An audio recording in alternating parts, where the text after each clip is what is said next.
What's up, everybody? The Penguin is here, and man, do I love this universe that Matt Reeves has created. There will, of course, be spoilers for the episode here in my breakdown, so you've been warned. Now let's get into the premiere.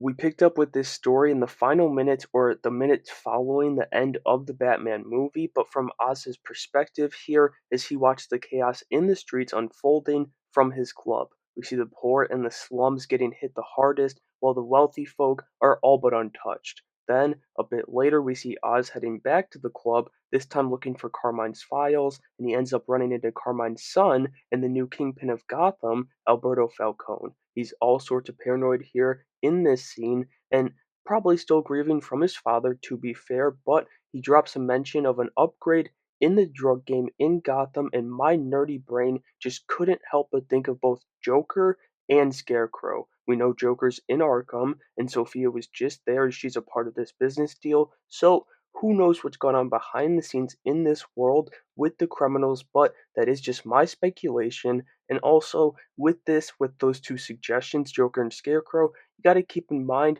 they don't exactly call for repeat customers. Either way, though, whether both those villains, neither of those villains, or one of them is involved in the drug trade, I love this scene between Alberto and Oz simply for their conversation. We got the Calabrese name drop, who is one of Selena Kyle's fathers in the comics, but I know the Long Halloween and most of the newer stuff that addresses it either imply or states it's Carmine Falcone, same as the Batman movie, but at the very least it was a fun name drop.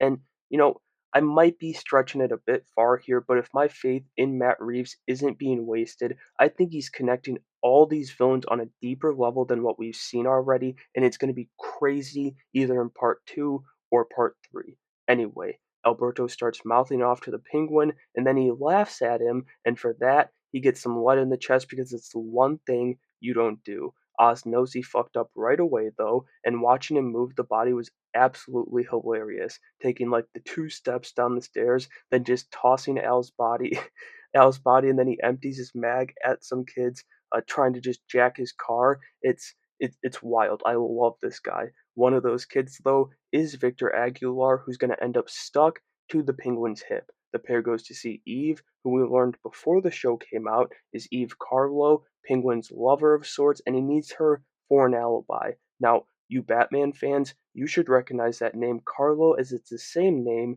as Basil Carlo, the Golden Age Clayface. That doesn't mean this is a gender bent Clayface. It could simply be an Easter egg or like a relative maybe of Basil Carlo, but at the very least, I do think it's an Easter egg. Then we got our first look at Oz's nasty ass foot that gives him his walk, and it almost looks like.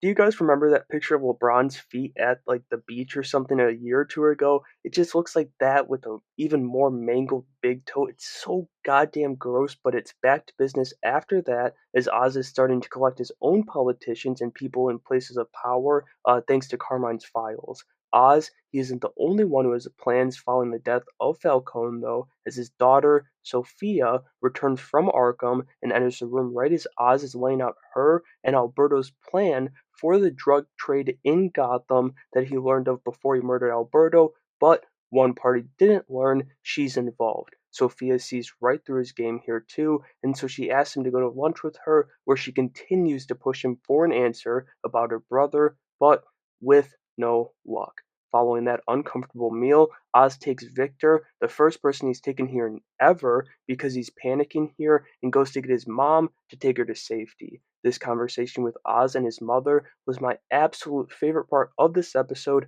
no doubt about it. Colin Farrell and Deirdre O'Connell were great as mother and son and at the same time here, it's like it's so odd seeing Penguin's home life because it's just not something you'd think you see. However strange it is, it worked as his mom shot the fire into Oz's blood, stopping him from being a coward, and he heads to Blackgate Penitentiary to kick off his plan to save his ass. He pleads to Clancy Brown's Salvatore Maroni to take him back, but the true purpose of being there was to get Maroni his ring back, which Carmine and Alberto Falcone had been flaunting since they took him down. That ring was a huge drop your dick on the table moment for Oz to close out an incredible intro for Clancy Brown.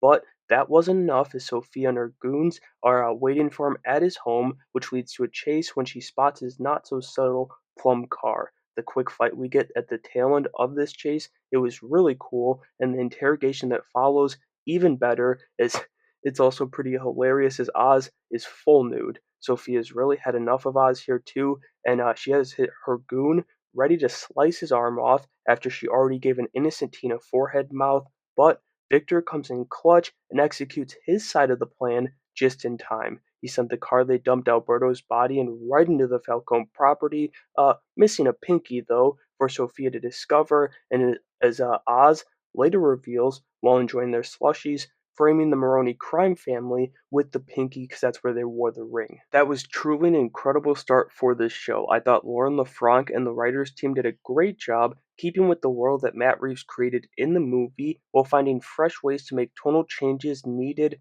for this show. The cast also stepped up big time with a whole lot of newcomers joining Colin Farrell and slipping seamlessly into this world. And so that'll do it for my breakdown of The Penguin, episode 1. Like I said before, the newcomers were amazing, so big props to them once again, and I can't wait for next Sunday's episode despite the long wait. Let me know what you thought about episode 1 though down in the comments below, and make sure you have a great day.